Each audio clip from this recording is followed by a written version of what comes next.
नमस्कार शेतकरी बंधूंनो तथा पशुपालक बंधू भगिनींनो, देशी गाय संशोधन व प्रशिक्षण केंद्र मार्फत आयोजित या प्रशिक्षण कार्यक्रमास उपस्थित असलेले या कार्यक्रमाचे संयोजक विभागीय विस्तार केंद्राचे विस्तार कृषी विद्यावेत्ता डॉक्टर सोमनाथ माने, तसेच सर्व उपस्थित बंधू भगिनींचं मी डॉक्टर बाळासाहेब पाटील, सहशास्त्रज्ञ, देशी गाय संशोधन व प्रशिक्षण केंद्र, कृषी महाविद्यालय पुणे, सहर्ष स्वागत करीत आहे। आज आपल्याला मार्गदर्शन करण्यासाठी उपस्थित आहेत प्राध्यापक रामदास सेंडे, सहशास्त्रज्ञ, देशी गाय व संशोधन केंद्र, कृषी महाविद्यालय पुणे, आणि देशी गोपालन व देशी गोपालनासाठी चारा व्यवस्थापन या विषयावरती आज ते मार्गदर्शन करणार आहेत। डॉक्टर सेंडे हे गेल्या 10 वर्षापासून या क्षेत्रामध्ये कार्यरत आहेत आणि त्यांचा प्रात्यक्षिक अनुभव, त्यांचा चारा व्यवस्थापनामधला अनुभव, गाढा अनुभव हा निश्चितच आपल्या सर्वांना उपयोगाचा ठरेल आणि त्यांनी चांगल्या प्रकारे आतापर्यंत सगळं चारा नियोजन केलेलं आहे आणि त्या दृष्टीने प्रात्यक्षिक अनुभव व तांत्रिक मार्गदर्शन दोन्ही गोष्टींचा मिलाप या ठिकाणी ते घालतील। आणि मी प्राध्यापक राम सेंडे यांना विनंती करतो की त्यांनी आपल्या मार्गदर्शनास या ठिकाणी सुरुवात करावी। सर्वांना नमस्कार। धन्यवाद पाटील साहेब, धन्यवाद माने साहेब। आजचा आपला जो टॉपिक आहे हा देशी गोपालन व धर्मासाठी लागणारा चाराचे व्यवस्थापन। वाटणारा अतिशय सोपा, शेतकरी हा खूप विचार करतो आणि साधारणतः चाऱ्याकरता वेगळं असं क्षेत्र असावं, जमीन असावी, वेगळं क्षेत्र असावं, जेणेकरून चारा हे पीक म्हणून, जनरली काय होतं की चारा हा साईडला, बांधावर, जिथं प्लॉट खराब आहे, तिरका आहे, अशा ठिकाणी तो विचार करतो आणि मुख्य पीक हे चांगल्या क्षेत्रावर आणि चारा पीक हे दुय्यम क्षेत्रावर किंवा कमी प्रतीच्या क्षेत्रावर घेण्याचा तो प्रयत्न करतो। त्यामुळे काय होतं की हे लागणारं जे पोषक असं चारा आहे तो देशी गाई करता किंवा कुठल्याही जनावर करता हा अतिशय चांगल्या प्रतीचा पाहिजे, तो आपल्याला मिळत नाही आणि त्यामुळे या गोष्टीला थोडा प्रॉब्लेम होतो। ओके, तर आपण या विषयाला सुरुवात करण्यापूर्वी एक चारा पीक आणि त्यावर असणारा थोडा एक ग्लान्स किंवा दृष्टिक्षेप हे थोडा पाहूया। जनरली काय होतं की पशुपालक आणि दुग्ध व्यवसायामध्ये हिरवा जो चारा आहे याला अनन्यसाधारण महत्व आहे। तर हिरव्या चाऱ्यामुळे जे दुधाचं प्रमाण आहे ते फॅट असेल आणि एसएनएफ असेल आणि त्याची एकूण क्वांटिटी किंवा उत्पादन असेल यावर याचा भर असतो। आहारामध्ये 70% भाग हा चाऱ्याचा असतो आणि 30% हा पशुखाद्याचा असतो। आणि त्यामुळे एकूण खर्चाच्या जो काही खर्च दूध उत्पन्नासाठी येतो त्या एकूण खर्चाच्या जवळपास 65 ते 70% हा खर्च आहे हा चारा आणि पशुखाद्य। आणि आपण ते धारणा क्षेत्र पाहतोय किंवा चाऱ्याखालील क्षेत्र पाहतोय भारतामधलं, हे फक्त 6.6% आहे। म्हणजे आज आपण जर साधारणतः आपण त्याची जनावरांची संख्या पाहिली किंवा जनगणना पाहिली, संख्या आणि क्षेत्र या दोघांमध्ये खूप फरक आहे। एकीकडे संख्या वाढत आहे, दुसरीकडे धारणा क्षेत्र आणि चाऱ्याखालील पिकाचं क्षेत्र हे कमी होत आहे। त्यामुळे भारतामध्ये हिरव्या चाऱ्याची 62%, सुक्या चाऱ्याची 22% आणि पशुखाद्याची एकूण 64% कमतरता आहे। म्हणजे तुम्ही विचार करा की ह्या जो टॉपिक आहे हा किंवा हा जो भाग आहे याला साधारणतः किती असं महत्व आहे। महाराष्ट्रामध्ये चाऱ्याची मागणी 11 दशलक्ष टन आहे, परंतु ऍक्च्युअली जी उपलब्धता आहे किंवा अवेलेबल जे आहे ते फक्त 6 दशलक्ष टन आहे। म्हणजे एकूण 65% ही चाऱ्याची कमतरता आहे, बरोबर आहे। तसेच चाऱ्यामध्ये आपण एकदल किंवा दुधल म्हणजे लेग्युमिनस किंवा सिरियल जे क्रॉप्स आहेत याचा आपण समावेश करू शकतो। आणि थ्रू आउट द इयर किंवा कंटिन्युअस वर्षभर आपल्याला जर चारा पाहिजे असेल किंवा हवा असेल तर आपल्याला साधारणतः बहुवार्षिक किंवा 2-3 वर्ष चालणारे जे पिकं आहेत, चारा पिकं आहेत, याची लागवड करणं गरजेचं आहे। कारण चारा नसेल तर बाकीच्या गोष्टी करता आपल्याला थोडा अडचण येऊ शकते. आता चारा जर पीक आहे, विशेषतः मी आज बोलणार आहे, माझा टॉपिक जो आहे की देशी गोपालन आणि हिरव्या चाऱ्याचे जे महत्व आहे किंवा हिरवा चारा कसा आपल्याला मिळवता येईल आपल्या अवेलेबल क्षेत्रामध्ये किंवा जमिनीमध्ये. ओके, त्यामुळे याच्यामध्ये जे काही घटक आहेत, हिरव्या चाऱ्यातील उत्पादनातील महत्वाचे जे घटक आहेत त्यामध्ये जसं बीज प्रक्रिया असेल, सिंचन व्यवस्था असेल, डिसीजचा कंट्रोल असेल, रोगराई कंट्रोल असेल किंवा त्याचं काही व्यवस्थापन असेल, यामध्ये हा संपूर्ण भाग आहे. चारा पीक आणि आपलं जनरल मुख्य पीक याचं कल्टिवेशन मध्ये किंवा याच्या मशागतीमध्ये काही फरक नाही. दोघांचा जो एंड, दोघांचं जे अंतिम उत्पादन आहे हे वेगळ्या पद्धतीचं आहे. त्यामुळे चारा पिकासाठी जनरली मशागत किंवा जमीन ही मध्यम प्रतीची आणि चांगली पाण्याचा निचरा होणारी पाहिजे, जेणेकरून निचरा झाल्यानंतर अतिशय चांगलं असतं उत्पादन त्या क्षेत्रामधून आपल्याला मिळू शकेल. तसेच जमिनीमध्ये खतं, सेंद्रिय खते आणि याचा थोडाफार अंतर्भाव पाहिजे. सकस हिरव्या चाऱ्यासाठी आपल्याला नायट्रोजन किंवा नत्रयुक्त खतांचा मोठा वाटा आहे. ओके, चारा पिकाच्या सुधारणेसाठी हा 25 ते 30% आपण जर खत टाकले तर उत्पन्न वाढू शकतं. जनरली हे सिंपल टॉपिक आहे, आपण प्रत्येक गोष्ट आहे, कारण देशी पालन किंवा गोपालन यामध्ये जो मेजर जो खर्च असेल तो चाऱ्यावर आहे 70%, आणि उरलेला साधारणतः 7 ते 8% खर्च हा व्हेटरनरी किंवा पशुवैद्यकीय या गोष्टीवर मिळतो. त्यामुळे 70% खर्चाचं नियोजन आपल्याला आपल्या पद्धतीने आपल्या जमिनीच्या प्रकारानुसार आपल्या विभागात असणाऱ्या चारा पिकानुसार करावं लागणार आहे. ओके, त्यामुळे पुढचा जो मुद्दा आहे तो बियाणे प्रक्रिया. त्यामुळे कुठलंही चारा पीक पेरण्यापूर्वी जे आपलं बियाणं आहे याला आपण बियाणे प्रक्रिया केली पाहिजे. एकदल पिकासाठी ॲझोटोबॅक्टर जीवाणू संवर्धन आहे 250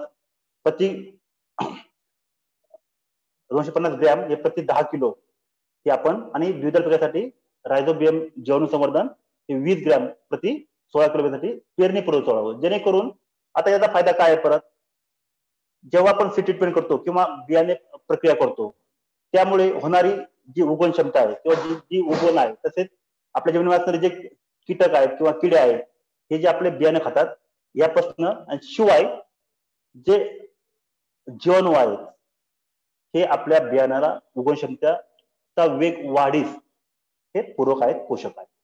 त्यानंतर सिंचन व्यवस्था, वर्षभर आपल्याला पाणी असेल अशा ठिकाणी,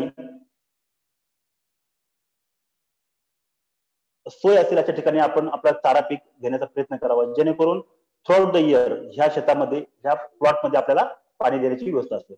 त्यानंतर साधारणतः काही रोग किंवा किडी यापासून वाचवण्याकरता किंवा यापासून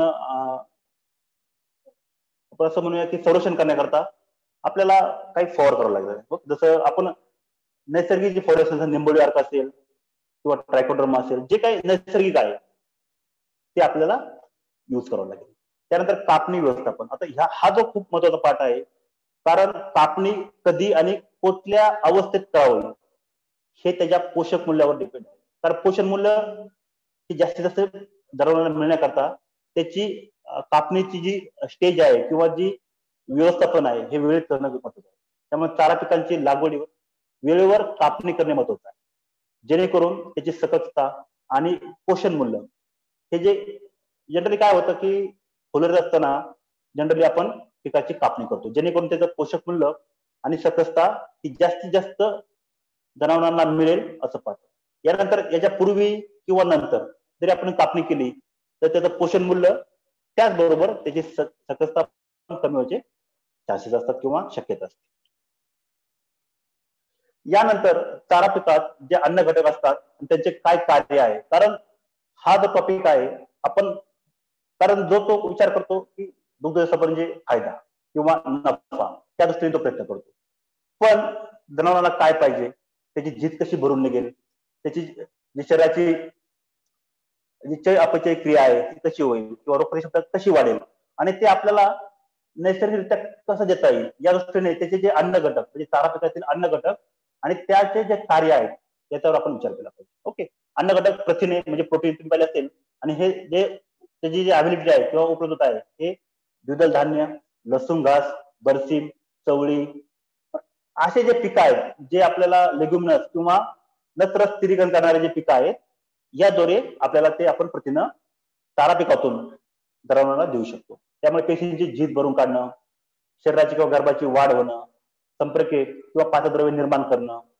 दुधाची प्रथिनांची जी भरपाई आहे ते करणं, हे एकूण जे घटक आहे, प्रथिन आहे किंवा प्रोटीन आहे, तर तुम्ही पाहिलं असेल केसेन हा जो घटक आहे हा मेजरली किंवा जांतोपिल आहे किंवा कॅरोटीन आहे, त्याला पांढरा जो रंग आहे हा मेजरली सोर्स हा हिरवा चारा आहे. नंतर पिष्टमय पदार्थ, एकदा धान्य जे आहेत उदाहरणार्थ मका, ज्वारी, बाजरी, ओट, जे पिष्टमय पदार्थ आहेत याचा उपयोग जे आपलं मिल्क प्रोडक्शन आहे, दूध उत्पादन आहे आणि गर्भधारणेसाठी याचा चांगला असा वापर होतो.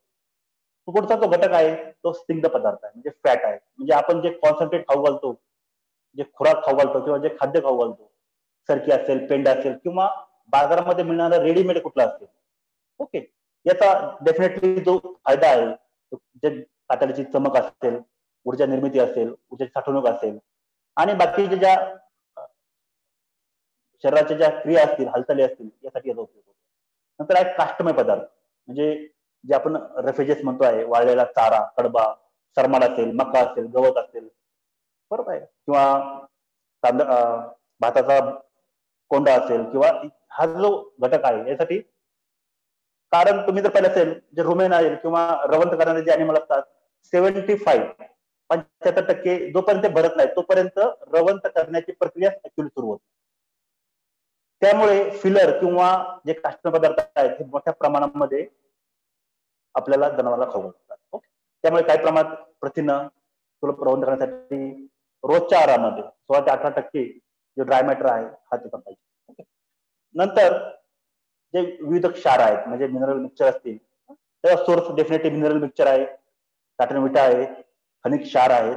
शरीरातील विविध क्रियासाठी, या सर्व क्रियांचे संतुलन राखण्यासाठी, गर्भाशयाच्या जीवनसत्व कार्यासाठी, रोगप्रतिकारक शक्तीसाठी आपल्याला याचा वापर होतो. तुम्ही पाहिलं असेल फक्त 50 ग्रॅम एका गायीसाठी किंवा वयस्क जनावरांसाठी आपल्याला याचा वापर होतो. नंतर पाण्याचा सोर्स ऑफकोर्सली स्वच्छ पाणी असेल आणि हिरवा चारा, कारण हिरव्या चाऱ्यामध्ये जवळजवळ 70 ते 80% हा पाणीच असतं. त्यामुळे हा जो सोर्स आहे पाण्याचा, आता जी शरीरातली चहा प्यायची क्रिया असेल किंवा इतर ज्या क्रिया आहेत याचं डायरेक्टली किंवा प्रत्यक्षाचा संबंध असेल तो ह्या क्रियांशी आहे. तसेच शरीराचं जे तापमान आहे हे संतुलन राखण्यासाठी सुद्धा पाण्याचा वापर होतो. आता तुम्ही जर पाहिलं असेल चारा पिकाचं जे वर्गीकरण आहे, आता ढोबळमानाने असे वेगवेगळे प्रकार वर्गीकरण आहे. आता तुम्ही जर पाहिलं ऋतुमानानुसार, म्हणजे आपण साधारणतः आपले जे ऋतू आहेत, खरीप हंगाम असेल किंवा रब्बी असेल किंवा उन्हाळा असेल, याप्रमाणे आपण त्याचं वर्गीकरण करतो. तुम्ही जर पाहिलं खरीप हंगाम पावसाळा असेल जून ते ऑक्टोबर, आणि त्यामध्ये असणारे पिकांची उदाहरणं आहेत मका, ज्वारी, बाजरी. रब्बी हंगाम असेल त्यामध्ये जनरली ऑक्टोबर ते मार्च बरसीम, लसूण घास, ओट, मका इत्यादी पिकं ह्या सीझन मध्ये, ह्या हंगामामध्ये घेतली जातात.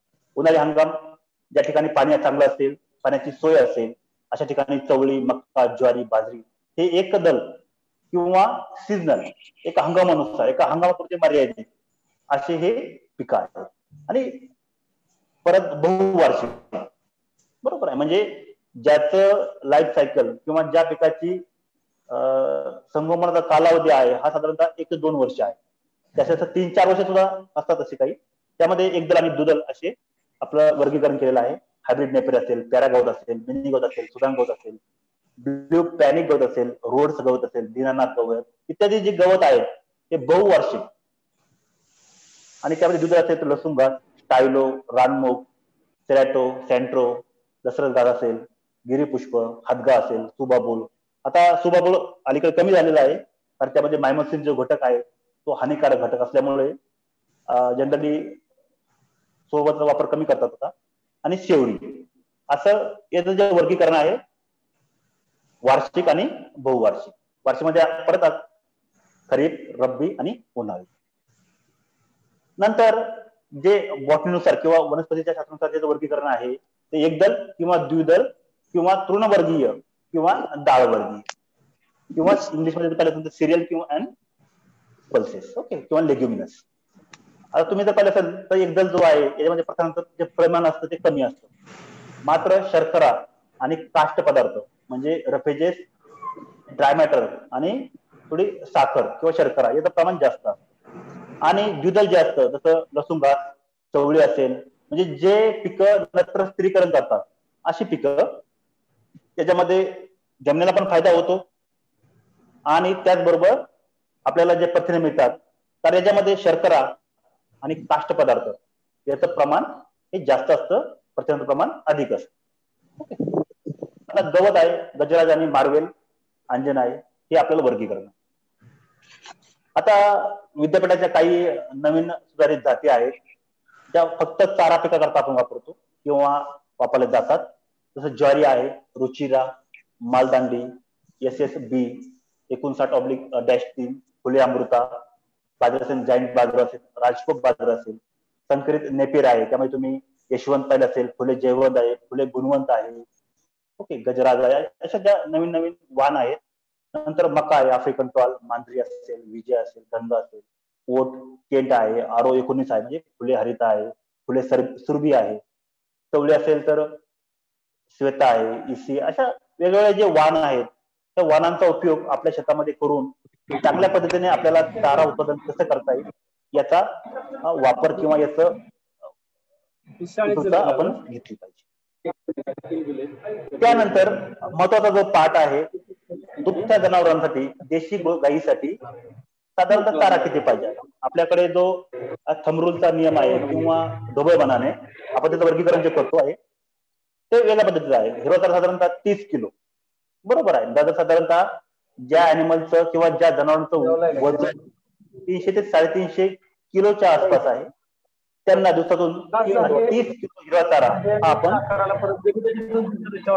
दिला गेला पाहिजे. ओके, त्यामध्ये 24 किलो हा एकदल किंवा धान्यवर्गीय असावा आणि 6 किलो हा द्विदल किंवा तालवर्गीय असावा.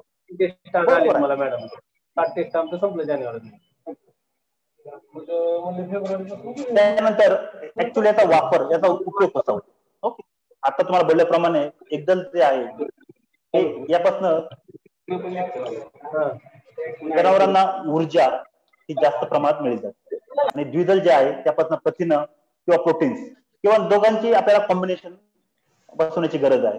कारण दोघांचा रोल वेगळा आहे, एकदलचा रोल वेगळा आहे. ऑफकोर्स पोट भरणं हा एकमात्र उद्देश नाही, घेतलं आणि टाकलं. जनरली काय होतं गावामध्ये किंवा ज्याच्याकडे 1 किंवा 2 असे जनावर आहेत त्याच्याकडे खूप असा लक्ष देऊन, माझं ऑब्झर्वेशन चुकीच असेल पण लक्ष देणं, ते फक्त बांधायचं, सकाळी बांधायचं, संध्याकाळी घेऊन जायचं. त्याला लागणारा चारा, त्याला लागणारं पाणी, त्याला लागणारं जे काही खनिज मिश्रण असेल किंवा साठवणूक असतील हे देण्याचा जो सायंटिफिक किंवा तांत्रिक पद्धतीने दिलं पाहिजे दिलं जात नाही.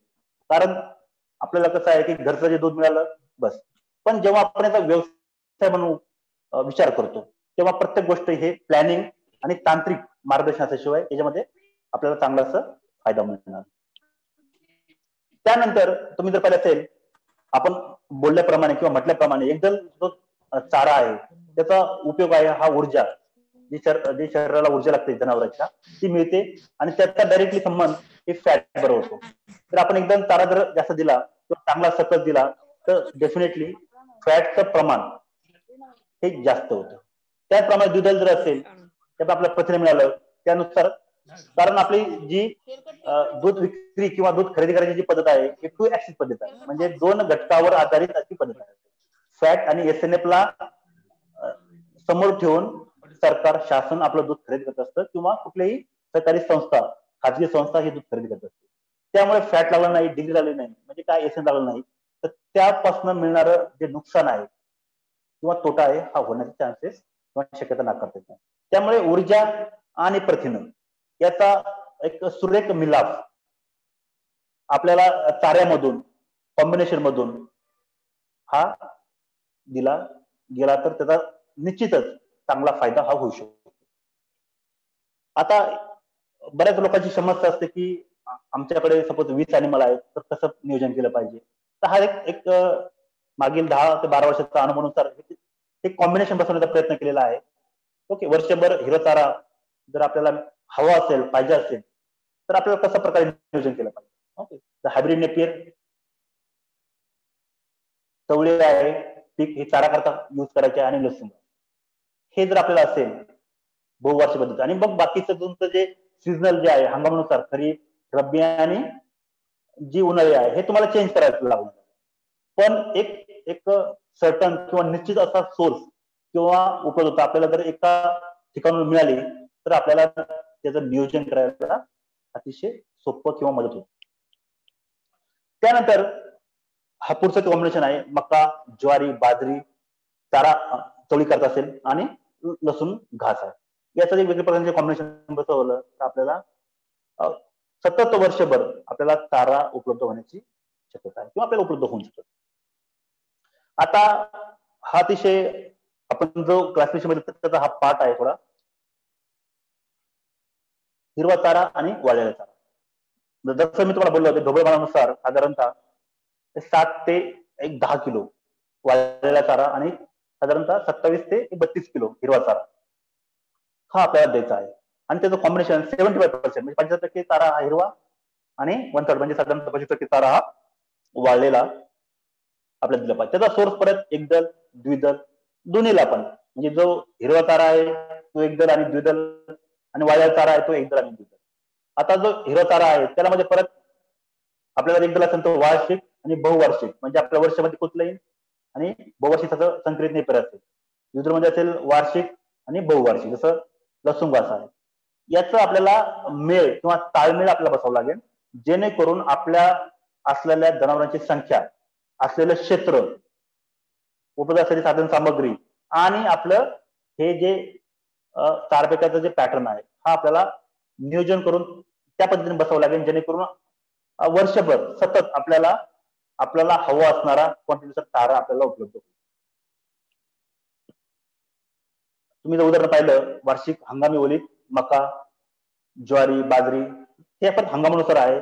बहुवार्षिक बारमाही ओलीत ओके जसं हायब्रिड नेपियर असेल संकरित नेपियर गिनी गवत मार्वेल असेल गवत तसं द्विदल असेल हंगामी ओलीत बरशीम चवळी गवार म्हणून आता वापर करतात. जसं बहुवार्षिक असेल तर लसूण घास किंवा तसंच घास मार्वेल घास हा जो चारा आहे हिरवा चारा आहे हा आपल्याला वेगळ्या पद्धतीने शेतकऱ्यांनी त्या जनावरांसाठी दिला गेला त्याचं कारण जर तो खाऊ शकत नसेल व्यवस्थित त्याला जर चारा प्रॉपर नसेल तर तो उत्पादन काय देणार आहे.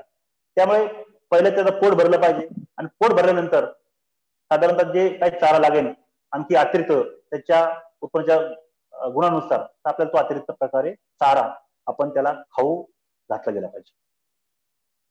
आता जनरली हा पार्ट जो आहे मी थोडा स्किप केलेला आहे. जनरली हा पार्ट आहे की पीक आणि आपल्याला काय केलं पाहिजे हे थोडी एक स्लाइड्स आहेत माझ्याकडे मका आणि तुम्ही जर पाहिलं असेल तर साधारणतः आता मी याच्यामध्ये जो पार्ट आहे जसं जमीन नत्र हा जो पार्ट मी घेतला नाही याच्यामध्ये फक्त सिम्पली मका आणि त्याचा आपल्याला कशा पद्धतीने आपल्याला त्याचा यूज करता येईल किंवा आपल्याला उपयोग करता येईल. पहिल्या जे आहेत आपण त्या जाती घेतलेल्या आहेत प्रगत जाती किंवा वाण असतील आफ्रिकन टॉल प्रतापचारी मांजरी असेल हा ज्या जाती आहेत त्या कारण आफ्रिकन टॉलला चारा पिकांचा राजा किंवा किंग ऑफ दी फोडर असं म्हटलं जातं. त्यामुळे एकरी बियाणं 20 किलो पाण्याच्या पाण्यात 7 असतात कापणीचा दिवस 70 दिवसाचं पीक आहे एक कापणी होते. काही ठिकाणी लोक प्रयत्न करतात मकाचा खोडा घेण्याचा पण उत्पादन कमी येत आहे. एकरी चारा उत्पादन आहे 20 क्विंटल आणि पेरणी खरीप रब्बी उन्हाळा शक्यतो खरीप आणि उन्हाळा सीझनमध्ये मका अतिशय चांगल्या प्रकारचं एक उपलब्ध पर्याय यामध्ये असणारं प्रमाण म्हणजे प्रथिनं असतील त्यामध्ये असणारं काष्टमय पदार्थ असेल त्याचं जे प्रमाण असेल ते पण चांगलं आहे आणि अतिशय निश्चित अतिशय चांगलं असतं हे पीक खूप चांगलं पाण्याचं प्रमाण आणि खाण्याचं अतिशय चांगलं त्याची पोषण मूल्य खूप चांगली आहे. दुसरं जे पीक आहे ज्वारी तुम्ही पाहिलं ज्वारी आणि त्यामध्ये बालदांडी जी व्हरायटी आहे आणि त्यावर मिळणारा जो कडबा आहे अतिशय उत्कृष्ट असं पीक अतिशय छान पीक त्यामध्ये काही वाण असतील जसं CH24 असतील फुले रुचिरा ह्या फक्त ह्या चारा पिकाच्या ह्या जाती आहेत किंवा वाण आहेत. आपण धान्याकरता मी बोलत नाही कारण मका किंवा ज्वारी बाजरी हे धान्याकरता पण करतात पण हे ज्या मी वाण बोलतोय किंवा जाती बोलतोय ह्या फक्त चारा पिका करता वापरण्यात जातात. त्यामुळे याचा आपण खोडा पण घेऊ शकतो 2 ते 3 वर्ष चालू शकतं. एकरी बियाणं साधारणतः 16 किलो लागतं पाण्याच्या पाळ्यात 10 लागतात कापणीचा दिवस 80 दिवसामध्ये हे पीक तयार होतं 3 पेक्षा जास्त कापण्या होतात एकरी उत्पादन 200 ते 600 क्विंटल आहे. तुम्ही इमेजिन करा, साधारणतः आपलं उत्पादन क्षमता किंवा एकदा आपण खोडा केला, 3 जर वेळेस जरी खोडा केला, जरी आपल्या मशागतीचा काय खर्च असेल हा कमी व्हायचे चान्सेस वाटतो. कारण ही जे स्टेप्स आहेत त्या फक्त बॅलन्स करण्याच्या गोष्टी आहेत. पेरणी खरीप, नंतर बाजरी, ओके, जायंट बाजरा असेल, GFB 1 असेल, एकरी बियाणं फक्त 3 किलो लागतं, पाण्याच्या पाळा 20, कापण्याचे दिवस 60, कापण्या 2 ते 4 होतात. याच्यामध्ये आपल्याला खोडा पण घेऊ शकतो आपण. काही जाईंट बाजऱ्याच्या ज्या व्हरायटी आहेत किंवा वाण आहेत त्याला आपल्याला थोडं आपण चांगल्या पद्धतीने घेऊ शकतो. एकरी चारा उत्पादन 200 ते 300 क्विंटल आहे. पेरणी खरीप हंगामामध्ये आपण करतो. तुम्ही जर पाहिलं आता ह्या साईट्स आहेत किंवा ह्या ज्या PPT आहेत, ह्या त्याच्यामध्ये फक्त मी माझा उद्देश थोडा वेगळा आहे. याच्यामध्ये मी ज्या बेसिक गोष्टी आहेत, नत्र प्रमाण किंवा कुळवणी करणे, खुरपणी करणे, हे आपण सर्व करतोच आहे. माझी एक नम्र विनंती आहे, जेणेकरून काय होईल की हे चारा पीक याला पीक म्हणून जो दर्जा मिळाला पाहिजे किंवा ते वेगळं लावलं गेलं पाहिजे, हे होत नसल्या कारणाने त्या बाकीच्या ज्या आंतरमशागतीचे जे स्टेप्स आहेत किंवा जे टप्पे आहेत हे प्रॉपर फॉलो केले जातात. आणि त्यामुळे आपल्याला अपेक्षित असणारं उत्पादन, आपल्याला हवं असणारं उत्पादन आणि आपल्याला हवं असणारं पोषक मूल्य सुद्धा, कारण आपण विचार करतो की बांधावर आहे, आपण विचार करतो साईडला आहे, प्लॉट आहे आणि आलं तर येईल आणि आल्यानंतर खाऊ घालू, हा आपला उद्देश असतो. त्यामुळे याच्याकडे, ह्या क्षेत्राकडे चारा पिकं आणि ह्या एका एकूण घटकाकडे जर आपण बारकाईने पाहिलं तर आपले उत्पादन खर्च, कारण तुम्ही जर पाहिलं असेल चारा हा जो प्रकार आहे हा ज्याच्याकडे शेतात आहे त्याला शक्य आहे. जे शहराच्या शेजारचे जे गोपालक असतील, देशी पालक असतील, त्यांच्याकडे हा गोष्ट थोडी वेगळी आहे. नंतर हायब्रिड नेपियर तुम्ही जर पाहिलं असेल, अतिशय छान, साधारणतः 4 ते 5 वर्ष याचा कालावधी लागतो आणि अतिशय छान, अतिशय उत्कृष्ट असं हे चारा पीक आहे. तुम्ही जर पाहिलं परत जाते असेल विद्यापीठाच्या फुले यशवंत आहे, जयवंत आहे, गुणवंत आहे, अतिशय छान, म्हणजे लस किंवा असणारे जे काटे असतील, जेणेकरून तुम्ही पाहिजे असेल काही जे जनरली गजरात असेल किंवा गिनी गोल आपण त्याला म्हणतो, गिनी गोल म्हणतो, त्याला पानाच्या पाठीमागच्या साईडला काटे असतात, त्यामुळे जनावरांना ते खायला थोडी अडचण येते. पण जे फुले जेवंत असेल किंवा गुणवंत असेल, अतिशय छान, अतिशय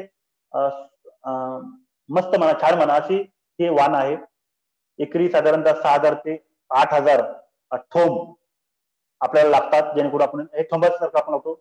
सरी वरंबा याला लावतात, ठिबक आपण वापरू शकतो. अतिशय छान असं हे पीक आहे.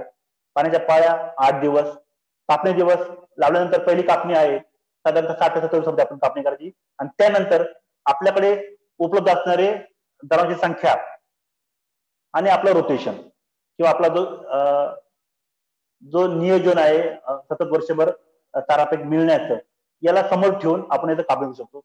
ही जी समोर एकदम चांगलं आणि पाहिजे तेव्हा करू शकतो. साधारणतः विद्यापीठाच्या आमच्या फार्मवर 5 ते 6 वर्ष एकदा लावल्यानंतर जर आपण आंतरवर्षी चांगली केली तर काहीच अडचण नाही आणि उत्पन्न तुम्ही पाहिलं तर 600 ते 800 त्याच्यापेक्षा जे काय केलं तर 1000 क्विंटल पर्यंत याचं उत्पादन मिळालेलं आहे. अतिशय छान. कापणी 7 कापण्या होतात आणि पेरणी जनरली खरीपमध्ये पावसाळा हंगाम असल्यावर अतिशय चांगल्या प्रकारे हे पीक येतं, खूप प्रकारे छान प्रकारे वाढतं आणि खूप चांगलं असं पीक आहे. नंतर मार्वेल गवत, ओके, तुम्ही जर पाहिलं असेल हे अतिशय चांगला असं बहुवार्षिक हा पर्याय आहे. त्याच्यामध्ये परत पुढे मार्वेलची प्रगत जात आहे. बियाणं 10 ते 12 किलो, पाण्याच्या ज्या पाळ्या आहेत 30 दिवसामध्ये पाणी दिलं पाहिजे. कापणीचा दिवस, प्रथम जी कापणी आहे ही 80 दिवस आणि त्यानंतर सबसिक्वेंट किंवा टप्प्याटप्प्याने ज्या कापण्या आहेत 50 दिवसानंतर आपण त्या कापण्या करू शकतो. वर्षात 4 ते 5 अशा कापण्या होतात. तुम्ही जर तो हिशोब केला किंवा तो ताळेबंद जर मांडला तर अतिशय छान असं पीक आहे. एकरी साधारण 400 ते 500 क्विंटल आणि पेरणी रब्बी किंवा खरीप हंगामामध्ये बहुवार्षिक पीक आहे, करू शकता, छान आहे. एकदा लावल्यानंतर 3 ते 4 वर्ष, 3 ते 5 वर्ष त्याकडे पाण्याचं काही कारण. बरशी रब्बी हंगामातलं अतिशय चांगलं पीक आहे. पचनाचं प्रमाण खूप चांगलं आहे. तुम्ही पाहिलं असेल बुंदेलटू, वरदान, मस्कावी अशा ह्या नवीन सुधारित वाण चारा पिकाकरता बरसिंग ह्या पिकाचा एकरी जे बियाणं लागतं ते 10 किलो, पाण्याच्या पाळ्या 8 ते 10 दिवस आणि कापणीचा जो दिवस आहे ते 20 दिवस. कापणी साधारणतः 4 ते 5 अशा होतात आणि एकरी चारा उत्पादन आहे 200 ते 300 उत्पादन चांगलं असं जमीन असेल तर आणखी हे प्रमाण वाढत आहे आणि पेरणी हा रब्बी हंगामामध्ये आपण याची पेरणी करू शकतो. चवळी अतिशय छान असं एका हंगामामध्ये वापरणार असं हे पीक आहे. तुम्ही जर पाहिलं विशेषतः खरीप आणि उन्हाळी हंगामामध्ये या पिकाचा लागवड केली जाते. जमीन मध्यम चांगली प्रतीची निचरा होणारी असावी आणि जाती तुम्ही पाहिजे असेल तर UPC 628 किंवा आपण जी चवळी खातो ती जरी पेरली चारा पीक म्हणून तरी काही अडचण नाही. ओके, एकरी बियाणं 15 किलो लागतं. पाण्याच्या ज्या पाळ्या आहेत 15 दिवसाला, कापणी दिवस 60, एकच कापणी होते. ओके, आणि विशेषतः ही कापण्यापेक्षा ही उपटून खाऊ घातली तर चांगलं, कारण याच्यामध्ये जे मुळं असतात किंवा जे त्यामध्ये नत्रसिंग करणारे असल्यामुळे त्याचा फायदा साहजिक, त्यामध्ये प्रथिनांचं प्रमाण असल्यामुळे साहजिक त्याचा फायदा जनावरांना होतो. एकरी चारा उत्पादन 180 क्विंटल पेरणी खरीप आणि उन्हाळी हंगामामध्ये आपण करू शकतो. नंतर गवार पीक आहे. अलीकडच्या काळामध्ये गवार या पिकाने चारा पिकामध्ये अतिशय छान असं सध्या मानाचं स्थान सुद्धा घेतलेलं आहे. बुंदेल गवार 3, गवार क्रांती अशा वाण किंवा सुधारित वाण चारा पिकासाठी गवार या पिकाचे आहेत. एकरी बियाणं 16 ते 18 किलो लागतं. अतिशय छान खरीप आणि उन्हाळी हंगामामध्ये सदर पिकाचा जो हंगाम आहे किंवा लागवडीचा जो काळ आहे ते खरीप किंवा उन्हाळी हंगामामध्ये आपण घेऊ शकतो. एकरी चारा उत्पादन आहे 150 क्विंटल, कापण्या आहेत एक आहे, एकदा आपण करू शकतो आणि कापणीचा दिवस आहे 70 दिवसात. त्याच्यामुळे हा जो एक हंगामी किंवा वर्षामध्ये, कारण काय होत आहे की आपल्याला असं नियोजन करावं लागेल, साधारणतः 70% जो भाग आहे किंवा 60% भाग आहे हा बहुवार्षिक चारा पिक आणि 40% किंवा 30% भाग आहे हा एक हंगामी चारा पिक. जेणेकरून काय होईल की आपला जो मशागतीचा खर्च आहे किंवा बियाण्याचा जो खर्च आहे हा वारंवार क्षेत्र तयार करणं, पेरणं, परत कापणं, हा होणारा त्रास किंवा होणारी ही अडचण हे टाळण्याकरता शक्यतो 70% हा भाग हा बहुवार्षिक पिकाकडे आणि 30% भाग किंवा 40% भाग हा एक हंगामी किंवा वार्षिक पिकाकडे गेला तर बरं होईल. तो त्याचा वापर किंवा त्याचा उपयोग चांगला होईल असं वाटतं. नंतर लसूण घास अतिशय छान. आता तुम्ही जर पाहिलं असेल याच्यामध्ये साधारणतः 19 ते 20% प्रथिनांचं प्रमाण आहे. अतिशय छान असं हे चारा पीक आहे आणि यामुळे आपण जर याचं कॉम्बिनेशन बसवलं किंवा आपण कॉम्बिनेशन जर केलं तर साधारणतः जे आपलं पशुखाद्य आहे त्याला काही प्रमाणामध्ये आपण त्याला रिप्लेसमेंट किंवा पशुखाद्य कमी करून आणि लसूणचा अंतर्भाग वाढवून आपण होणारा जो खर्च आहे तो काही प्रमाणात आटोक्यात आणू शकतो, जो आपल्याला चारा पिकावा लागतो. प्रगत जाती आहेत, RL88 अतिशय छान व्हरायटी आहे आणि आनंद 3 हे अतिशय छान आणि सुधारित व्हरायटी आहे. त्याच्यामध्ये असणारा प्रॉब्लेम अमरवेलचा आहे. कृपया असं बियाणं असेल ज्याला अमरवेलचा प्रॉब्लेम असेल असं बियाणं लागवडी करता टाळा. अतिशय, कारण ते परजीवी ते गवत आहे किंवा ते वीड आहे, त्यामुळे ते आपल्या जी लसूण घासाची जी क्वालिटी आहे किंवा जी गुणवत्ता आहे त्याला सुद्धा ते मारक आहे.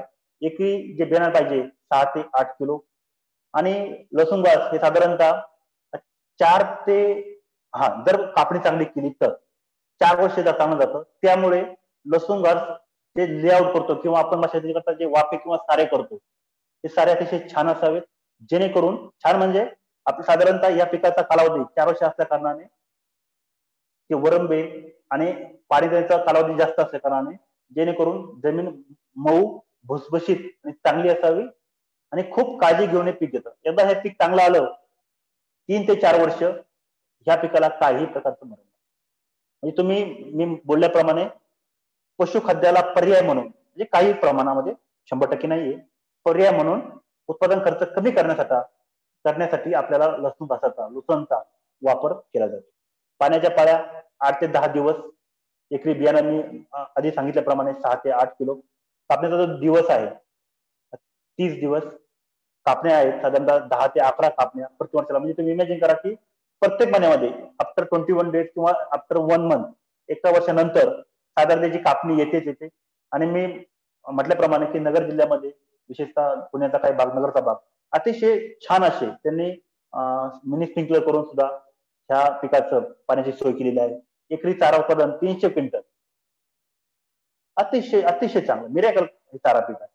आणि पेरणी रब्बी हंगामामध्ये विशेषतः हा आताचा जो सीझन आहे नोव्हेंबर डिसेंबर आणि जानेवारीच्या पहिल्या 15 अतिशय असं चांगलं लागवडीचा काळ आहे. नंतर दशरथ गवत, तुम्ही जर पाहिलं हे बहुवार्षिक पीक आहे आणि यामध्ये विद्यापीठात थोडं काम आणखी या पिकावर चालू आहे. नवीन जाती सुधारित जाती या पिकाच्या तेवढ्या मार्केटला नाही आहेत, पण अतिशय छान असं हे चारा पीक आहे. एकरी बियाणं साधारणतः 6 ते 8 किलो. पाण्याच्या ज्या पाळ्या आहेत 10 दिवस, कापणीचे दिवस पहिले 90 दिवस, त्यानंतर सबसिक्वेंट किंवा कालांतराने टप्प्याटप्प्याने 40 दिवसानंतर आपण कापणी करू शकतो. कापण्या 6 ते 8 कापण्या, एकरी चारा उत्पादन 400 क्विंटल एकरी फिगर आहेत. आणि पेरणीचा जो सीझन आहे किंवा हंगाम आहे हा खरीप. तुम्ही जर एक विचार केला की तुम्ही त्याचं प्लॅनिंग केलं खरीप, रब्बी आणि उन्हाळी सीझन, आणि आपल्याला तुम्ही जर पाहिलं असेल रिले क्रॉपिंग किंवा रिले मॅरेथॉन स्पर्धा असते, बॅटन असतं की एक खेळाडू दुसऱ्या खेळाडूला बॅटन देतो, त्याप्रमाणे एका पिकाकडनं दुसऱ्या पिकाकडे आपल्याला बॅटन किंवा आपली घडी बसण्याकरता हे गरजेचं आहे. त्यामुळे सतत वर्षभर आपल्याला चारा उपलब्ध होणं आणि त्याचबरोबर आपल्याला आपली अवेलेबल जमीन असेल ती प्रॉपर शिफ्टिंग करणं किंवा त्याचा प्रॉपर यूज करणं हे गरजेचं आहे. त्यानंतर आता नवीन जो कन्सेप्ट आहे, विशेषतः हा जो मी टॉपिक ऍड केलेला आहे, ते असे आपले गोपालक किंवा देशी पालक असतील जे शहराच्या जवळ राहून त्यांचा हा दूध व्यवसाय करत असतील, त्यांच्याकरता हायड्रोपोनिक हे तंत्र तुम्ही पाहिलं असेल. याकरता म्हणजे कुठल्याही प्रकारचं जमीन किंवा मीडिया लागत नाही. ओके, आपल्याला पाण्यावर आणि कमी जागेमध्ये आपण हायड्रोपोनिक्स तंत्रज्ञानाच्या साह्याने चारा उत्पादन करू शकतो. अतिशय चांगलं, मातीशिवाय फक्त पाण्याचा वापर करून काही न्यूट्रिएंट देऊन, काही पोषण द्रव्य देऊन आपण ट्रेमध्ये हायड्रोपोनिक्स तंत्राने चारा उत्पादन करू शकतो. त्यामुळे कमी दिवसांमध्ये, खूप कमी दिवसांमध्ये, साधारणतः 7 ते 8 दिवसांमध्ये आपल्याला उच्च प्रतीचा, चांगला प्रतीचा चारा आपल्याला मिळू शकतो. तुम्ही जर पाहिलं असेल लाईकवाईज अशा प्रकारे चाऱ्याचे ट्रे असतात आणि आपण तो चारा उत्पादन करू शकतो. नंतर हायड्रोपोनिक्स मधील जे चाऱ्याचे पोषण मूल्य असतील त्याच्यावर आपण थोडी चर्चा करूया.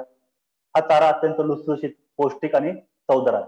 त्यामध्ये प्रथिनं, जीवनसत्व, एन्झाईम किंवा सूक्ष्म हे असतील मायक्रोन्यूट्रिएंट्स, त्याचं प्रमाण चांगल्या प्रमाणात आहे, खूप चांगलं आहे. या चाऱ्यामध्ये पाण्याचं प्रमाण चांगलं असल्यामुळे जवळजवळ 90 ते 95% हे पाणी असल्या कारणाने जे पचायला खूप चांगलं आहे आणि धान्यापेक्षा 1.5 पटीने जास्त इथं प्रथिने वाढतात. आणि मका हे जे पीक आहे याच्यामध्ये चाऱ्याचे हायड्रोपोनिकचे चांगले रिझल्ट आहे. धान्याची उगवण क्षमता होताना यंत्रांची सक्रिय होऊन धान्याचे पिष्टमय पदार्थ प्रथिने आणि स्निग्ध पदार्थांमध्ये रूपांतर होऊन आपल्याला साध्या पद्धतीने आपण देऊ शकतो. दुधाची गुणवत्ता आणि उत्पादन याच्यामध्ये सुधारणा होऊ शकते. तुम्ही जर पाहिलं अशा प्रकारे आता बऱ्याच ठिकाणी हायड्रोपोनिक्स हे बऱ्याच ठिकाणी आणि वेल नोन कन्सेप्ट आहे, लोकांना बऱ्याच चांगलं माहिती आहे. आता याच्यामध्ये तुम्ही जर पाहिलं असेल तर हायड्रोपोनिक्स हे चारा, आता मी माझ्याकडे उदाहरण मकाचं घेतलेलं आहे, कारण मका अतिशय चांगलं पीक आहे जे हायड्रोपोनिक्सच्या माध्यमातून आपल्याला कमी कालावधीमध्ये आपण चांगल्या प्रकारचा चारा हा जनावरांना देऊ शकतो. त्याच्याकडे शेती नाहीये किंवा काहीच नाही, साधारण 1-2 गुंठ्याचं क्षेत्र आहे, बस 20-22 आपल्या जरी प्लॉट असेल त्यातून आपण चांगल्या प्रकारे कमीत कमी 20 ते 25 जनावरांना आपण याच्यातून जगू शकतो. हिरव्या चाऱ्याबाबत हा काय पूर्ण देऊ शकत नाही, आपला जो चारा असेल आणखी सप्लिमेंटरी त्यामध्ये ऍड करून हा चारा आपल्याला द्यावा लागेल. त्यानंतर तंत्रज्ञानाने मका, गहू, बार्ली, ओट हे जे काही तृणधान्य आहेत यांची वाढ करून चारा निर्मिती करते. तुम्ही जर पाहिलं तर मका अतिशय चांगलं पीक आहे. चारा निर्माण करताना बियाणं चांगलं असावं, त्याची जी उगवण क्षमता आहे ती कमीत कमी 90% पुढे असावी. 3x2 जे ट्रे असतात त्या ट्रेसाठी 2 किलो मका लागतो.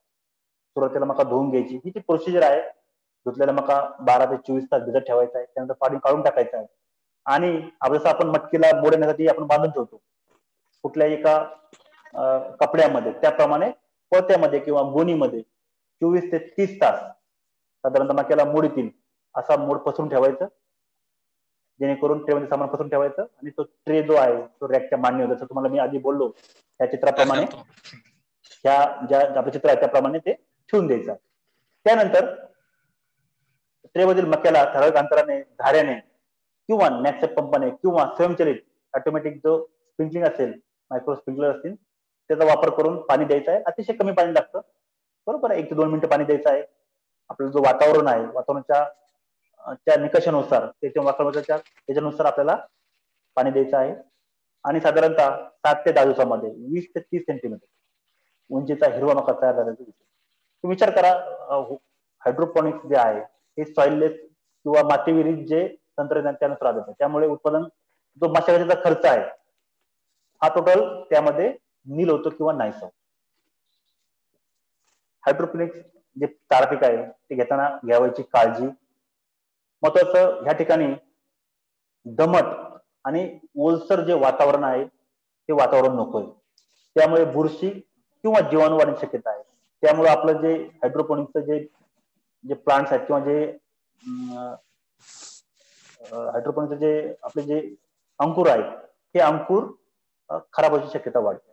चांगल्या प्रतीचं बियाणं वापर करावा, जेणेकरून त्याची उगवण क्षमता चांगली असेल, जेणेकरून आपल्याला ते चांगल्या पद्धतीने उत्पादन देऊ शकतो. ट्रेमधील चाऱ्यांच्या मुळ्या त्यासारखं उचलून पाहू नयेत. जनरली काय होतं, आपण पाहतो 2 दिवस झालं, 3 दिवस झालं, बघूया किती दिवस झालं, किती मुळे वाढल्यात, तर ते करायचं नाही आपल्याला. प्रत्येक वेळी ट्रे चांगले धुवून आणि वाळवूनच वापरायचे. ट्रे धुण्यासाठी कपडे धुण्याचा सोडा किंवा क्लोरीनयुक्त पाण्याचा वापर करावा. संपूर्ण शेड हे नेहमी स्वच्छ ठेवावे, तिथं चांगला प्रकाश येईल याची काळजी घेतली जावी. शेडमध्ये हवा खेळती राहील याची काळजी घ्यावी. योग्य प्रमाणात बियाण्यांचा व पाण्याचा वापर करावा. तुटके किंवा फुटके बियाणे असेल तर ते निवडून बाजूला करावे, त्याचा उपयोगच काही नाही. शेवाळयुक्त किंवा घाण पाणी असेल तर वापर करू नये. ट्रे मधून चांगल्या प्रकारे पाण्याचा निचरा होण्यासाठी ट्रेची मांडणी साधारणतः सांटिंग साधारणतः 0.5% स्लोप देऊन ठेवावे, जेणेकरून जे पाणी असेल एक्सेस ते निघून जाईल. खाली ड्रेनेज सिस्टम ठेवावी त्यामध्ये. आणि चारा पीक जे चारा आहे याचा दिवस ट्रे मध्ये ठेवू नये. ही जी काळजी आहे, जेणेकरून बुरशी आणि जीवाणू याच्यापासून वाचवण्यासाठी ही जी काळजी आहे ही घेणे गरजेचं आहे. हायड्रोपोनिक चारा पिकाचे फायदे: कमीत कमी चारा जे पीक आहे हे निर्मिती करणे शक्य आहे. तुम्ही जर विचार केला तर हायड्रोपोनिक्स इथे जे कॅल्क्युलेशन दिलं आहे, हायड्रोपोनिक्स पद्धतीने 1 किलो चारा उत्पादनासाठी 2 ते 3 लिटर आणि पारंपरिक पद्धतीने 60 ते 80 लिटर पाणी लागते 1 किलो करता. तुम्ही जर विचार केला तर हा सुद्धा चांगला एक पर्याय बनवू शकतो, होऊ शकतो हायड्रोपोनिक्स. कमीत कमी पाण्याला समजा विशेषतः दुष्काळी भाग आहे जिथं 12ही महिने पाण्याची सोय नाही, अशा ठिकाणी कमी पाण्यामध्ये हे पीक आपण किंवा हे हायड्रोपोनिक्स आहे हे आपण करू शकतो, घेऊ शकतो. जागा फार कमी लागते, जमिनीची आवश्यकता नाहीये. 10 जणांसाठी लागणारा चारा 20 बाय 20 फूट म्हणजे 400 चौरस फूट जागेत तयार करता येतो. वातावरण कसे असो वर्षभर चारा उत्पादन आपल्याला करणे शक्य होतं. फक्त शक्यतो ढगाळ आणि साधारणतः मॉइस्ट किंवा असं आर्द्रता असणारं वातावरण नकोय आपल्याला. पारंपरिक चारकांसाठी साधारणतः 45 ते 60 दिवसाचा काढून लागतो. यामध्ये फक्त 10 दिवसामध्ये आपला चारा तयार होतो. पारंपरिक चाऱ्यामध्ये साधारणतः आपल्याला पाहिलं तर तुलनेने कमी महिन्यात लागतं. हा तर कंपॅरिझन स्टडी आहे. आपल्याला जे योग्य असेल, आपल्या भौगोलिक परिस्थिती आपल्या आसपासची काय आहे, आपल्या घरी परिस्थिती काय आहे त्याचा विचार करून आपल्याला जो उपलब्ध पर्याय आहे त्यामध्ये पण आपण थोडा विचार याच्यामध्ये झाला. त्यानंतर चारा वाढवण्यासाठी साधारणतः कुठल्याही प्रकारच्या रसायनांचा किंवा खतांचा वापर नसल्यामुळे हा जो भाग आहे नैसर्गिक चारा. कारण आता तुम्ही जर पाहिलं सेंद्रिय दूध आणि A1 आणि A2 त्यामध्ये A2 ला अतिशय असणारं महत्व, त्यामुळे शक्यतो रसायनांचा आणि खतांचा वापर कमी किंवा नसावा आणि त्यासाठी हायड्रोपोनिक्स तंत्रज्ञान हे अतिशय चांगलं आहे. काढणी पश्चात आणि साठवण्यासाठी चाऱ्यातील होणारा पोषणाचा ऱ्हास आहे या चाऱ्यामध्ये होत नाही, कारण आपली जी उपलब्ध आहे त्यानुसार आपण रोजची रोज हा चारा तयार करतो. त्यामुळे साठवणं किंवा स्टोअर करणं आणि त्यानंतर जी काही आपली त्याच्यामध्ये रस आहे किंवा पोषण मूल्य आहे हे जे कमी होतं वाळल्यानंतर चारा, तो होण्याचा प्रश्नच नाही, कारण आपण हिरवा चारा त्यांना खाऊ घालतो. चारा उत्पादन आणि जनावर देण्याची पद्धत जी आहे त्याबद्दल आपण चर्चा करूया. साधारणतः 20 बाय 20 फूट जागेमध्ये 10 जणांसाठी लागणारा चारा करता येतो. एका किलो मकापासून साधारणतः 7 ते 8 दिवसामध्ये 5 ते 6 किलो चारा आपल्याला मिळू शकतो. 1 किलो चारा उत्पन्नासाठी साधारणपणे 2 ते 3 लिटर पाणी लागतं. तर आता मी बोलल्याप्रमाणे आणि त्याप्रमाणे हा चारा मोठ्या जनावरांना 10 ते 20 किलो प्रति जनावर याप्रमाणे आपला जो खाद्य आहे, आपला जो सुका चारा आहे किंवा आपलं जो पशुखाद्य आहे त्याबद्दल दिलं तरी काही अडचण नाही, आपण देऊ शकतो. आणि ट्रेमध्ये बियाणे टाकल्यामध्ये 7 दिवसानंतर चारा काढून जनावर द्यायचा आहे. चारा जास्त दिवस ठेवू नये. ट्रेमधील मका चाऱ्याची लादी म्हणजे शिल्लक राहिलेले बियाणे, मुळ्या, खोड, पाने हे बाहेर काढून लहान तुकडे करून जनावरांना खाऊन दिलं तरी चालेल. आणि महत्वाचं म्हणजे याचा जो उत्पादनासाठी खर्च आहे हा साधारण 3 ते 3.5 रुपये किलो हा लागणारा खर्च आहे. त्यामुळे ज्या ठिकाणी विशेषतः अलीकडेच्या काळामध्ये मेट्रोपॉलिटन किंवा साधारणतः शहरीकरण किंवा निमशहरीकरण जिथं शहरालगतच्या क्षेत्रामध्ये जिथं देशी पालन किंवा गोपालन आहे, दुधासाठी देशी पालक किंवा गोपालक जनावर सांभाळतात, त्यासाठी हा चांगला पर्याय होऊ शकतो. तसेच मी थोडं ह्यानंतर माझा जो मूळ आणखी जो मुद्दा आहे, आता आपण जे पाहिलं ते पारंपरिक पिकं पाहिलं की ज्याचा आपण वर्षानुसार आपण पाहिलं आहे ते चारा पिकांना आपण उपयोग करतो. पण अपारंपरिक पिकं जे आहेत, जे आपल्या पूर्वीपासून जे देशी पिकं आहेत किंवा जे आपले भारताचे मूळ असणारे पिकं आहेत, त्या पिकाचा जर यामध्ये अंतर्भाव केला, चारा पिकामध्ये अंतर्भाव केला काही प्रमाणामध्ये, तसं हे पीक आहे शेवगा. अतिशय छान असं पीक आहे. तुम्ही जर वाचलं असं नेटला किंवा कुठं पण मोरिंगा नावाचं इतकं छान असं संशोधन चालू आहे, जे IVR असेल किंवा NDR असेल, अतिशय छान प्रकारचं संशोधन त्या शेवगावर आहे. कारण शेवगा 100 ग्रॅम ड्राय करून किंवा ऍज जरी चाचणी करून बसला तरी याचा उपयोग विशेषतः जनावर माजवण्यासाठी त्वचेच्या ज्या गायनेकचे प्रॉब्लेम असतील जनावरांचे त्या संबंधी अतिशय छान असं पीक आहे. तुम्ही जर पाहिलं माझ्याकडे स्लाइड आहे हे पहा. म्हणजे विचार करा की 2 दुप्पट जे योगर्ट आहे त्या दुप्पट असं प्रोटीन त्या शेवग्यामध्ये आहे. गाजराच्या 4 पट असं व्हिटॅमिन E शेवग्यामध्ये आहे. पोटॅशियम किती आहे जे आहे बनवले त्याच्यात 3% आहे.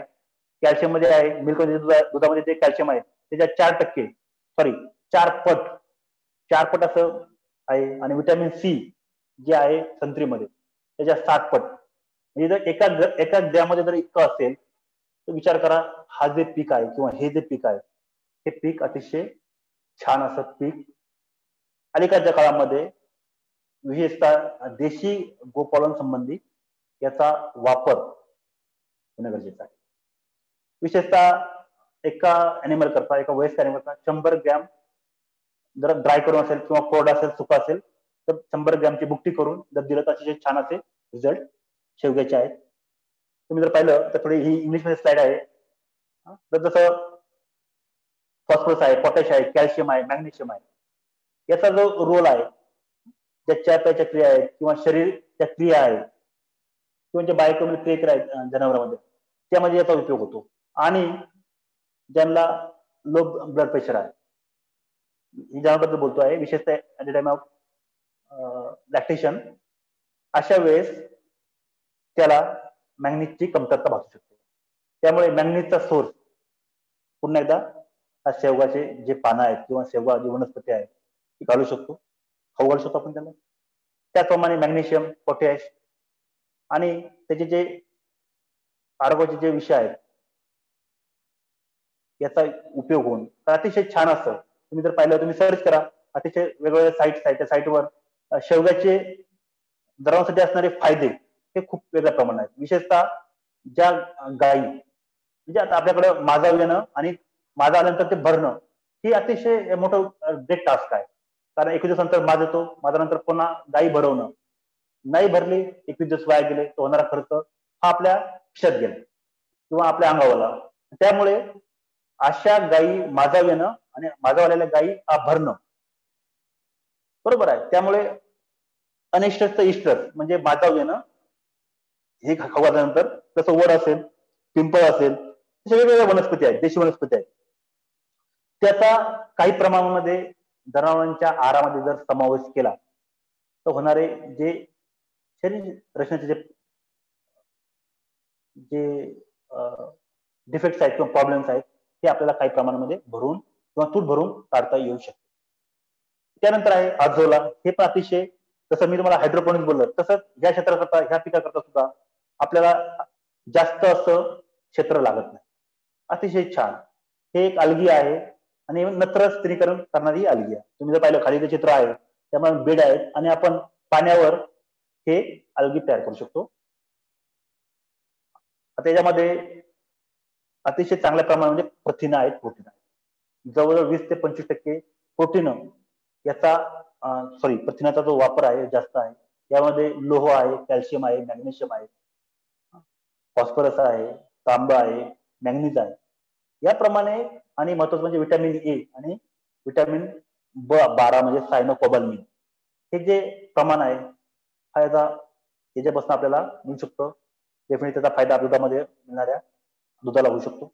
आणि जे महत्वाचे जे प्रथिन आहेत, जे आम्ल आहेत, यामध्ये त्याचा वापर असल्यामुळे, याच्यामध्ये असल्यामुळे आपल्याला लावणाऱ्या जनावरांसाठी हे अतिशय असं उपयुक्त आणि असं समजा की औषधी टाईप मध्ये हे पीक आहे.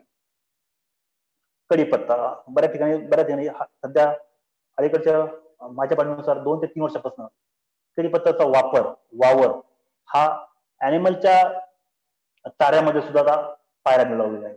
लोक याची व्यावसायिक शेती करतात, जेणेकरून याचा चारा म्हणून काही अंशी चारा म्हणून, सप्लिमेंट म्हणून याची ऍक्च्युली वाळवून पावडर फॉर्म मध्ये किंवा भुगा करून सुका पावडर फॉर्म मध्ये साधारणतः 70 ते 80 ग्रॅम प्रति जनावर असं आपण खाऊ घालतो. त्यानंतर त्यामध्ये आणखी वेगवेगळे देशी प्रकारचे जे आपले हे आहेत, जसं मुळा असेल, काडीवेल असेल, गुळ असेल, कढीपत्ता असेल, खनिज असतील, हळद असेल, शेवगा असेल, कोरफड असेल, याचा वापर काही प्रमाणामध्ये गायींना बाजावण्यासाठी आणि बाकीचे जे गायीचे प्रॉब्लेम असतील, देशी गायीचे जे प्रॉब्लेम असतील त्यामध्ये साधारणतः त्रुटी असतील किंवा समस्या असेल दूर करण्यामध्ये याचा उपयोग. आता विद्यापीठामध्ये हे चारा पीक किंवा गवत मिळण्याचे काही ठिकाण आहेत. त्याचा हा कॉन्टॅक्ट नंबर आहे किंवा त्याचे हे ऍड्रेस आहेत. जसं गवत संशोधन योजना, महात्मा फुले कृषी विद्यापीठ राहुरी, अखिल भारतीय समन्वित चारा संशोधन प्रकल्प, महात्मा फुले कृषी विद्यापीठ राहुरी, बियाणे विभाग राहुरी आणि बियाणे विक्री केंद्र. आपल्याला जर चारा पाहिजे असेल तर आपण इथून चारा खरेदी करू शकता. त्यानंतर विद्यापीठाचे काही प्रकाशन आहेत किंवा अधिक माहिती पाहिजे असेल तर ही प्रकाशन आहेत, जेणेकरून आपल्याला त्या पिकाविषयी अधिक माहिती आपल्यापर्यंत पोहोचू शकते. जसं पौष्टिक हेवा चारा, लसूण घास पेरा असं नाव आहे, किंवा हलका जमिनीसाठी चाऱ्याची लागवड, चारापीसाठी मका लागवड तंत्रज्ञान, तसं चाऱ्यासाठी डायंट बाजरी पेरा, द्विदल वर्गीय चाऱ्यासाठी चवळी, ओट, बरशीम, हिरव्या चाऱ्यासाठी फुले जेवण, गुणवंत असेल, किंवा आता अलीकडच्या ऋतूमध्ये असेल तर मुरघास. अतिशय चांगला असा कन्सेप्ट आहे मुरघास. चांगल्या म्हणजे उत्पन्नाच्या वेळेस साठवून करून ठेवायचं आणि आपल्या लीन पिरियड मध्ये ते चारा वापरायचा. बहुवार्षिक हिरव्यासाठी मार्वेल गवत, फुले गोवर्धन, नवीन व्हरायटी आहे मार्वेलची, तुम्ही पाहू शकताय. काय असेल अडचण तर संपर्क करू शकता सर माझ्याशी. माझा हा व्हॉट्सअप नंबर आहे. धन्यवाद, थँक्यू. तुम्हाला काही शंका असतील तर आपण जाऊन अवश्य विचारू शकता सर.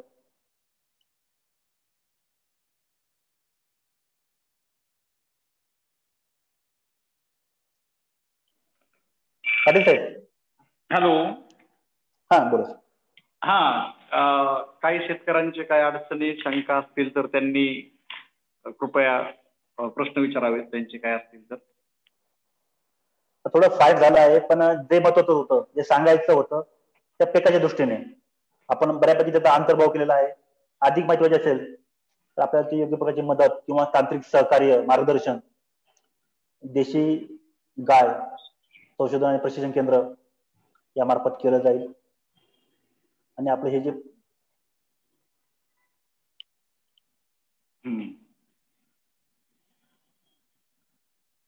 मला वाटतं काही शंका शेतकऱ्यांना किंवा पशुपालकांना नसाव्यात कारण बऱ्यापैकी सर्व गोष्टींचा त्याच्यामध्ये अंतर्भाव झाला. पेरणी कशी केव्हा करावी, कोणत्या जाती वापराव्यात, इतर सगळ्या गोष्टी.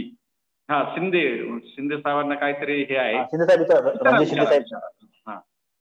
Hello sir, good afternoon. नमस्ते. Good afternoon. नमस्ते सर. म्हणजे प्रश्नापेक्षा मोर दॅन म्हणजे एक विचारायचं होतं मला, की गोष्ट अशी होती की ज्यावेळेस आपण हायड्रोपॉनिक्स चा विचार करतो, ऍक्च्युली मी हायड्रोपॉनिक्स वरती काम केलेलं आहे. बरोबर आहे सर. हायड्रोपॉनिक्स समजा चारा, ज्यावेळेस आपण विचार करतो, जर हायड्रोपॉनिक्स चाऱ्यामध्ये जर म्हणजे असं कुठं काम होतंय का सर, की समजा LED लाईट्सचा वापरून वगैरे जास्त वजन वाढवता येईल, किंवा जे 7 दिवसाचा कालावधी लागतो तो 5 दिवसात आणता येईल? कारण मला वाटतं फार रेड आणि ब्ल्यू लाईट्सशी थोडंसं खेळून हे करता येणं मला वाटतं थोडंसं शक्य आहे, आणि त्याला खर्च पण जास्त लागतो असं मला वाटत नाही. असं काय करता येईल? आता सर, तुम्ही जो प्रश्न विचारला अतिशय छान आहे. कसं आहे, याच्यामध्ये साधारणतः 1 वर्षापूर्वी हा एक आर्टिकल मी वाचलं होतं की जे अल्ट्रा जे रेज आहेत मिळणारे या LED बल्ब मधून किंवा याच्यामधून मिळणारे जे किरण आहेत, याचा वापर करून की डायरेक्ट किरण साधारणतः त्या हायड्रोपॉनिक्स सोबत टाकून त्याचं वजन कसं वाढवत आहे.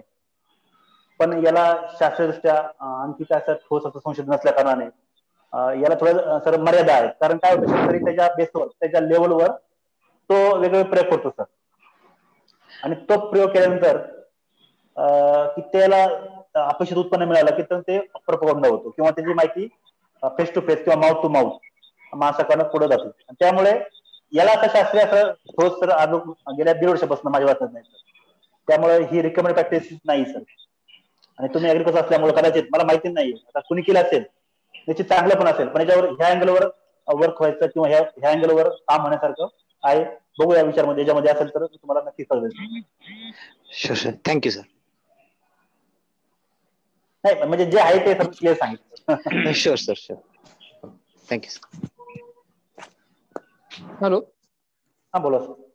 हा सर, मी सातारावरून बोलतोय, प्रफुल्ल सूर्यवंशी बोलतोय. हा नमस्ते सर, बोला. हा नमस्ते सर. वाळलेल्या चाऱ्याबाबत मला असं विचारायचं होतं की वाळक्या चाऱ्यामध्ये आपण जे सोयाबीन किंवा हरभरा जे आपण मळून झालेलं जे भुसकट म्हणतो आपण, तर त्याच्यामध्ये काय इन्ग्रेडियंट्स वगैरे आहेत काय? हा, आता मगाशी मी तुम्हाला बोललो, जसं आता जे रवंत करणारे जे जनावर आहेत याच्यामध्ये 75% जोपर्यंत पोट भरत नाही सर तोपर्यंत रवंत करायची प्रक्रिया जी आहे ती सुरूच होत नाही. बरोबर आहे. आता 75% चारा खाऊ घालायचा जर तुम्ही विचार केला तर रवंत करण्याची जी फॅक्टरी आहे, जे रुमेन आहे, ती फॅक्टरी आहे एक प्रकारची. बरोबर आहे. त्यामुळे हे चारा हे पोट भरण्याकरता आपल्याला फिलर किंवा काष्टमय पदार्थ आपल्याला खाऊ घालत असतात, त्याला आपण रेफ्रिजरेट म्हणतो. जसं तुम्ही जे उदाहरण दिलं, सोयाबीनचा भुसा असेल, हरभऱ्याचा काड असेल किंवा कडबा असेल, याचा जो उपयोग आहे हा आपल्याला रेफ्रिजरेट किंवा काष्टमय पदार्थ म्हणून आपण त्याला खाऊ लागतो. त्यामुळे त्यामध्ये डेफिनेटली पोषण मूल्य खूप कमी असतं, खूप कमी नसल्यासारखे आहेत. जसं आपण आता जसं आपण सर भेळ खातो, बरोबर की नाही? मग भेळ फक्त आपण पोट भरायला खातो, पण भेळमधनं काही मिळत नाही सर. लाईकवाईज तसंच हे जे आहे विशेषतः जे वाळलेलं गवत हे फक्त फिलर म्हणून आहे. त्यामधनं खूप कमी प्रमाणामध्ये, अतिशय कमी प्रमाणामध्ये जे पोषक मूल्य आहेत किंवा जे इन्ग्रेडियंट आहेत ते जनावरांना मिळत असतात. त्यामुळे याचा अंतर्भाव, आता जो वाळलेला चारा आहे साधारणतः वयस्क जनावरांसाठी 7 ते 8 किलो दिवसासाठी, त्याचं वजन 300-350 किलो असं आहे जनावरांचं, आपण त्यांना खाऊ घालतो. बरोबर आहे. त्याप्रमाणे ते आपल्याला खाऊ घालणं गरजेचं आहे. जर त्याला आपल्याला काय प्रक्रिया करता आली, जसं युरिया ट्रीटमेंट असेल, जसं जॅग ट्रीटमेंट असेल किंवा साल ट्रीटमेंट असेल, आपल्याला जर ही काही करता आलं आणि साठवणूक करता आली तर निश्चित हार्डली काही पॉईंट मध्ये सर, फार मी बोलणार नाही, काही पॉईंट मध्ये त्याचं पोषक मूल्य किंवा पोषण जे व्हॅल्यू आहे ती वाढून जायचं. फार फरक बदल नाही होता त्यामध्ये, कारण त्यामध्ये वाळाचा म्हणजे पूर्ण त्याला म्हणजे मल्टी टाईम असतं, त्यामुळे त्यामध्ये पोषण मूल्य खूप कमी असतं. बोला सर, पुढचा प्रश्न. दुसरा प्रश्न सर असा होता, काही गावाकडे कसं होतं, ज्या वेळेला ऊसतोड चालू होती त्याच्यामध्ये मग वाड्याचा वापर खूप केला जातो, मग त्याचे दुष्परिणाम काय? बरोबर आहे. आता सर आता वाड्याचा इतकं दुष्परिणाम इतका आहे की आता म्हणजे त्याबद्दल आता इतकं बोलावं लागेल की एकतर जे जनावर आहे ते फ्रिक्वेंटली सर युरिनेशन करतात किंवा वारंवार लघवी करतात सर, किंवा त्याची जी चमक आहे ती चमक जाते, त्याची केस गळती होते. आणि हे सोडून द्या, हे तर बाह्य परिणाम आहे सर. पण जो अंतर्गत परिणाम आहे, विशेषतः त्याचं जे माजवेचं प्रमाण किंवा जे रिप्रोडक्शन सिस्टीमचा जो प्रॉब्लेम आहे, त्या वाड्यावर इतका प्रॉब्लेम आहे की त्यामुळे काय होतं. आणि विशेष म्हणजे गावाकडे त्याला चाफिंग पण करत नाही कोणी, हाय असं वाडं हिरवं किंवा वाळलेलं डायरेक्ट अॅनिमल करून टाकतात. त्यामुळं ते होणारं नुकसान ते तर वेगळंच आहे. आणि अंतर्गत नुकसान म्हणजे जे रिप्रोडक्शनचे प्रॉब्लेम आहेत किंवा डिसऑर्डर आहेत त्या वाड्यामुळे अतिशय आहे. पण त्याला पर्याय नाहीये. त्या क्षेत्रामध्ये त्या ट्रॅकमध्ये जसं तुम्ही बोलता सातारमध्ये असेल, कराडमध्ये असेल, तिथं ऊसाचा पट्टा आहे सर पश्चिम महाराष्ट्रामध्ये, त्याच्यामध्ये काहीतरी ट्रीटमेंट करून, जसं काही ठिकाणी चुनखडी वापरतात, चुन्याचं ट्रीटमेंट करतात, जेणेकरून त्याला हे होणारं जे दुष्परिणाम आहेत हे टाळण्याकरता चुनखडीची पण ट्रीटमेंट करतात, जेणेकरून ते आपण जनावरांना खाऊ घालू शकतो. Thank you sir. वेलकम. हॅलो. हा बोला सर. नमस्ते. नमस्ते सर, प्रतीक बोलतोय पुण्याहून. सर जसं तुम्ही सांगितलं की म्हणजे हायड्रोपोनिक पद्धतीने मका चांगलं असू शकतो म्हणजे ऑप्शन, तर मका बरोबरच अजून कोणते ऑप्शन चांगले असू शकतात या पद्धतीने? तर मका बरोबर सर ओट आहे, गहू आहे, बार्ली आहे सर. ओके ओके ठीक आहे, चालेल सर. मला एवढंच विचार. पण सर मला असं वाटतं की काय आहे माहिती का, की मकाचं जे पोषण मूल्य आहे सर हायड्रोपोनिकचं, ओके, ते चांगलं आहे. आता म्हणजे मी जे पाहिलं आहे ते मक्याचं स्वतः केलेलं आहे सर. मी आणखी गहू तुम्ही जर पाहिलं असेल, आता तुम्ही सिटीमध्ये राहता त्यामुळं जे मॉर्निंग वॉक लोक करतात, मॉर्निंग वॉक बरोबर आहे, त्यांना सर आपण जो गहूचा रस पितो सर, ओके, तो रस आहे तो हायड्रोपोनिक पद्धतीने तयार करतात सर. अच्छा, म्हणजे ते तसा गहू तयार करतात, मग त्यातून रस काढतात, मग तो रस पाजतात. ते पण तर हायड्रोपोनिकच आहे. जर तुम्हाला असं मिळालं तर तुम्ही चौकशी करा, मला तुम्हाला मी नंबर घेऊन तुम्हाला फोन करेन सर. चालेल सर, चालेल. ओके, एवढं sir. Thank you so much. Yadav साहेब बोला. नमस्ते. विशाल यादव सर.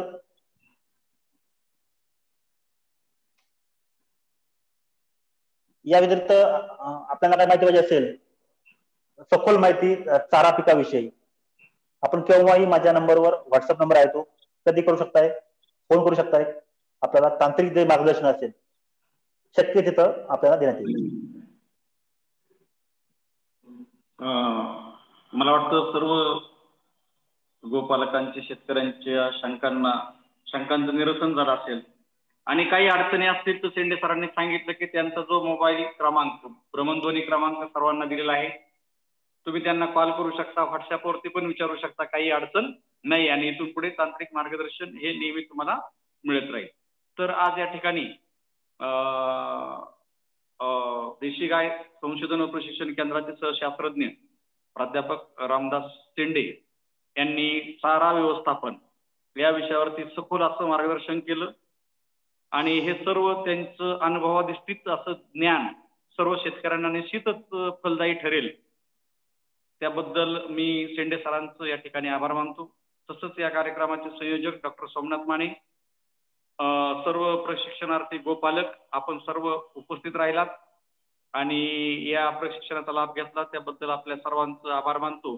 आणि या ठिकाणी आजचा जो शेतकरी संवाद तसा हा जो प्रशिक्षण व्याख्यान आहे ते या ठिकाणी समाप्त झाला असं मी जाहीर करतो. धन्यवाद.